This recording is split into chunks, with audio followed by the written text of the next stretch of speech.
Yeah, now what we have done as Kisumu residents is to ensure we have got the best preparation so far. And we have always never disappointed. Once we know that the cause is genuine, we never bow back. And for these matters, you realize that there is a number of intimidations that come along with it. There's a number of casualties that come around with it. That's the reason why if you go to all the medical facilities across this republic, and Kisumu County in particular, you are going to find in the casualty swing, most of the people, the patients there, are the protesters who are seriously just doing their picketing in a peaceful manner. But what is happening today is that we must ensure that as we propel this agenda moving forward, we must then ensure that we have what is called an all-round kind of a negotiation. It must be an all-round approach from the citizens, from the politicians, the leaders, from the clergy, and every other person. Because when we talk about the cost of living, which is the reason as to why we are going to the streets, then it is something that touches on the lives of every common citizenry in this country. So what we want to say as the residents of Kisumu and Nyanza populace at large is that so far, so good. What we have seen is a number of laxity from our leaders. Some of them are never seen in the streets. And these are the same people who are our representatives. And they must lead from the front. We must see you there. We must see you struggling with the common mwananchi. Because it is you whom we decided to give the power to go and represent us. There is no representation without being present. There is no representation without presentation. You must be there.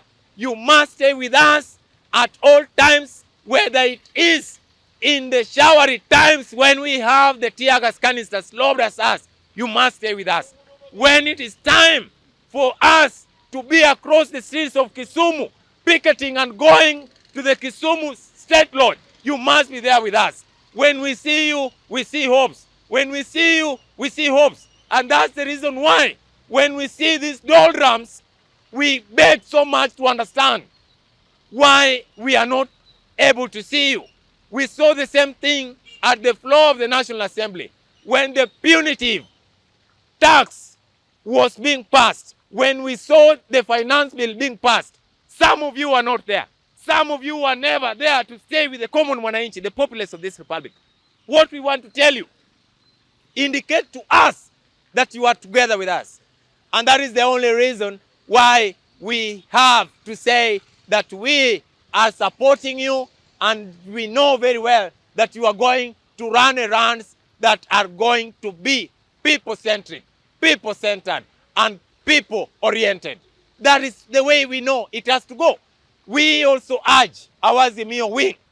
You have the best moguls in terms of legal brains in Parliament, in the Senate, and even in the county assemblies. And even the focal persons that subscribe to Azimio must also come out and give what is called the free legal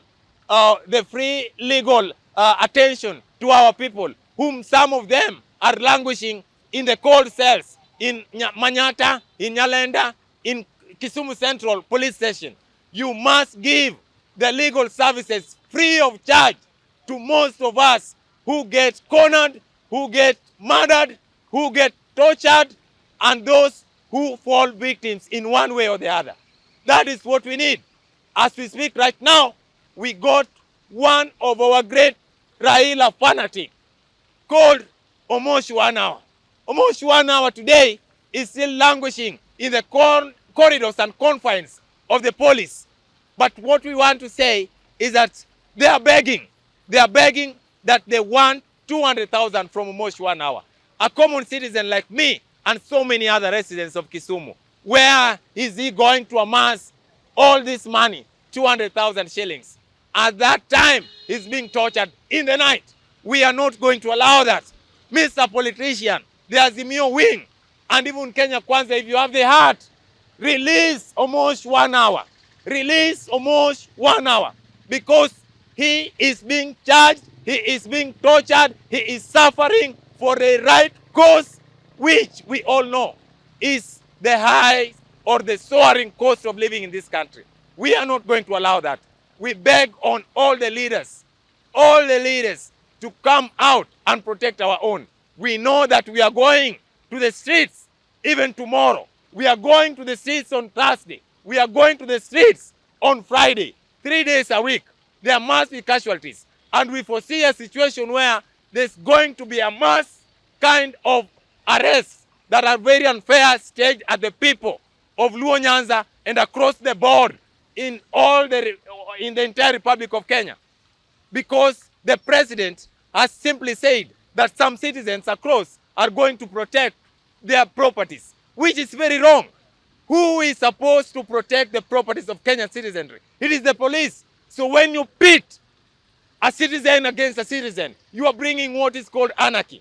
And we know, and we have foreseen a situation where a number of us are going to be killed and murdered and even maimed in one way or the other.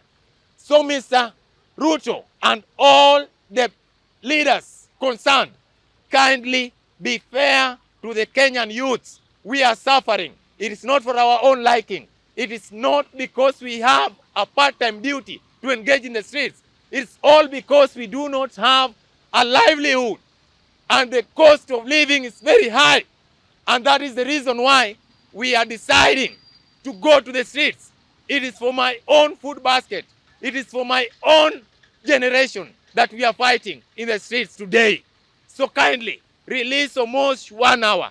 And if that is not done, then I think that the Kenyan youths are going to have what is called the negative energy, even to our Azimio politicians. What are you doing? We know Anthony Oluoch is a lawyer in Nairobi. We know of the brilliant Babu Owino. We know of several lawyers in Nairobi who are prescribed to Azimio. And one of them is TJ Kajwang. Kindly go and give a legal attention to our own Omosh 1 hour. Because we know very well, these are some of the great people who are going to be at the focal point when we are going to the streets. And that is okay with us. We are not going to take this kneeling down. Thank you.